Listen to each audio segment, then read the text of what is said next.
اعوذ باللہ من الشیطان الرجیم، بسم اللہ الرحمن الرحیم۔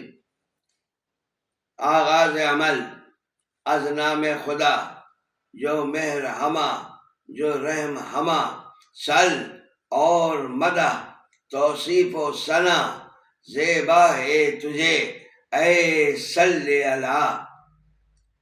یاران خوش خیال و عزیزان محترم، السلام علیکم ورحمۃ اللہ وبرکاتہ۔ دوستان گرامی قدر، سیرت النبی صلی اللہ تعالی علیہ وآلہ وسلم پر گفتگو کی یہ ہماری 27ویں نشست ہے۔ گزشتہ نشست میں ہم یہ عرض کر آئے ہیں کہ سیرت مبارکہ خاتم الانبیاء والمرسلین صلی اللہ تعالی علیہ وآلہ وسلم کو سمجھنے اور اس سے کما حقہ آگاہی کے لیے چند بنیادی نکات، کلمات اور اصطلاحات کا صحیح اور متعین مفہوم ہمارے ذہن نشین ہونا از حد اہم اور نہایت ضروری ہے، تاکہ ہم اس طرح کی ذہنی اور قلبی الجھن اور پراگندگی سے محفوظ و مامون رہیں۔ اس سلسلے میں 26ویں نشست میں ہم نے وحی کی اصطلاح پر روشنی ڈالی، اور اب ہم جس اصطلاح پر بات کرنے کے لیے اس نشست میں جمع ہیں وہ ہے النبی یا النبی، جو ہماری خصوصی توجہ کا طالب ہے۔ یہ لفظ نبعون سے مشتق ہے، جس کے معنی ہے کہ وہ شخص یا وہ ذات جو اللہ تعالیٰ کی طرف سے خبر دینے والی ہو۔ اسی طرح اگر اس لفظ کو نبوہ سے مشتق تسلیم کریں تو اس کے معنی ہوں گے بلند اور اونچی چیز، کیونکہ نبی اپنی حیثیت میں تمام انسانوں سے ہر لحاظ سے ارفع و اعلیٰ اور بلند مرتبہ ہوتا ہے، جب ہی تو اس کو نبی کہتے ہیں۔ لیکن ماہرین لفظیات و لغات عربی کا کہنا ہے کہ نبا ہر خبر کو نہیں کہا جاتا، بلکہ نبا صرف اس خبر کو کہتے ہیں جس میں یہ 3 اوصاف موجود ہوں۔ نمبر 1 کہ وہ فائدہ مند ہو، نمبر 2 اہم اور عظیم ہو، اور نمبر 3 ایسی ہو کہ جس کو سننے سے علم حاصل ہو یا کم از کم غلبہ ظن میسر آئے۔ علامہ اصفہانی کا کہنا ہے کہ نبوت اللہ تعالیٰ اور اس کے بندوں کے مابین پیغام رسانی کو کہتے ہیں، جس سے ان کی دنیا اور آخرت کی بیماریاں دور ہوتی ہیں۔ نبی چونکہ ایسی باتوں سے آگاہ اور باخبر ہوتا ہے جن سے عقل سلیم کو تسکین ہوتی ہے، اس لیے یہ فاعل بھی ہے اور مفعول بھی، دونوں معنی میں استعمال کیا جاتا ہے۔ اس لحاظ سے نبی اللہ کے معنی یہ ہوئے کہ وہ ذات جس کو اللہ نے غیب کی خبریں دے کر غیب دان بنایا ہو۔ اور اب الوحی اور النبی کی تشریح و توضیح کے بعد ایک اور اصطلاح الرسول کی وضاحت اور اس کے معنی و مطالب پر بھی روشنی ڈالنا نہایت اہم اور بہت ضروری ہے۔ لغت میں رسول کے معنی یہ ہے کہ جس نے اس کو بھیجا ہے اس کی اخبار کی پیروی کرے۔ مثلا اگر وہ یہ خبر لائے کہ عبادت کے لائق صرف وحدہ لا شریک کی ذات ہے تو پھر خود بھی وہ شرک نہ کرے وغیرہ وغیرہ. یعنی رسول وہ ہستی ہے جو اپنے بھیجنے والے کے احوال و واقعات کی قطعیت کر دے. رسول اس شخصیت کو کہتے ہیں جو اللہ کی جناب سے شریعت یعنی احکامات و تعلیمات کو لے کر آئے اور خود ان احکامات و تعلیمات پر عمل پیرا ہو اور دوسروں کو اس کی تبلیغ اور تلقین کرے. یعنی خود صاحب کتاب اور صاحب شریعت ہو. ہر نبی رسول نہیں ہوتا لیکن ہر رسول نبی بھی ہوتا ہے. حق اور سچ تو یہ ہے کہ نبوت و رسالت کی حقیقت و ماہیت کو کما حقہ سمجھنا ہم جیسے عامیوں کے بس کی بات نہیں ہے. اس کا کامل ادراک صرف انہی نفوس قدسیہ کو ہے جن کو اللہ تعالی نے اس رفیع اور بزرگ اور اعلیٰ منصب پر فائز کیا ہے. غالب نے کیا خوب کہا ہے کہ دام ہر موج میں ہے حلقہ صد کام نہنگ. دیکھیں کیا گزرے ہے قطرے پر گوہر ہونے تک. کیا ہم قطرے بے مقدار کیا جانے کہ وہ قطرہ جو گوہر ہو گیا کن کن مراحل سے گزرا.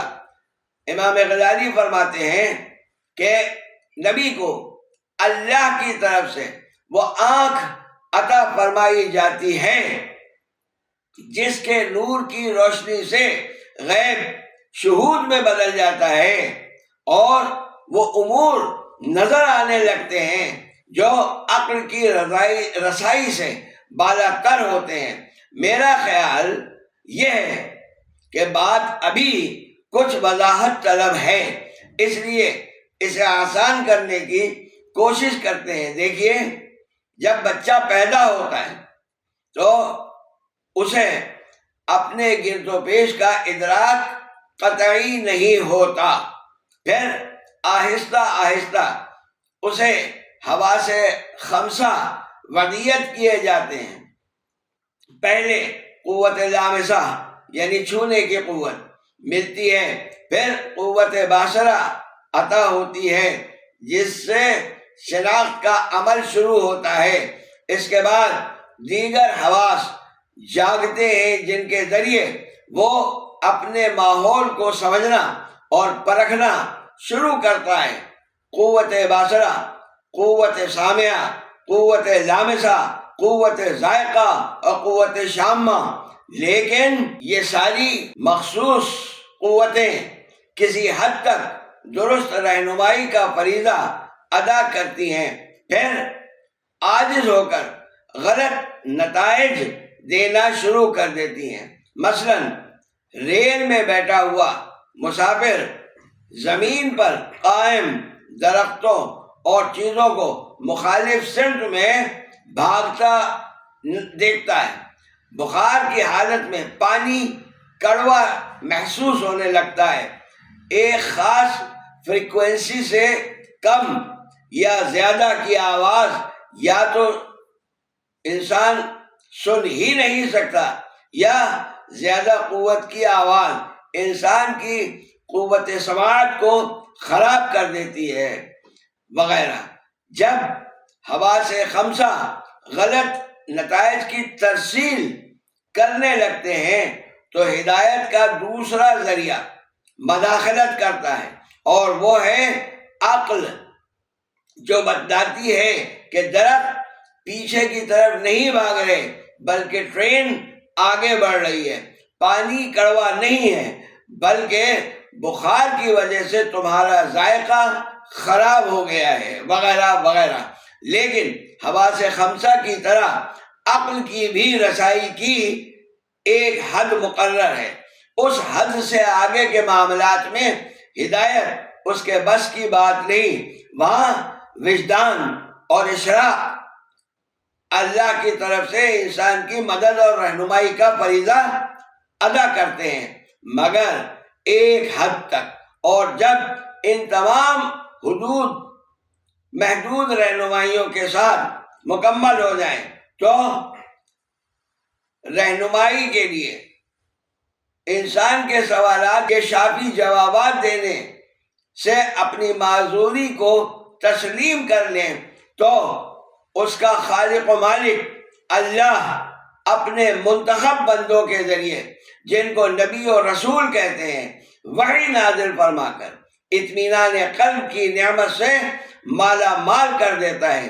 سوچنے کا مقام ہے کہ جو فرد اللہ سے براہ راست ہدایت و احکامات لے کر اس کے بندوں تک پہنچانے کی صلاحیت رکھتا ہے، اس کی قوت کا عرفان اور ادراک بھلا عقل انسانی کیوں کر سکتی ہے، اور اسی مقام کو نبوت و رسالت سے تعبیر کیا گیا ہے۔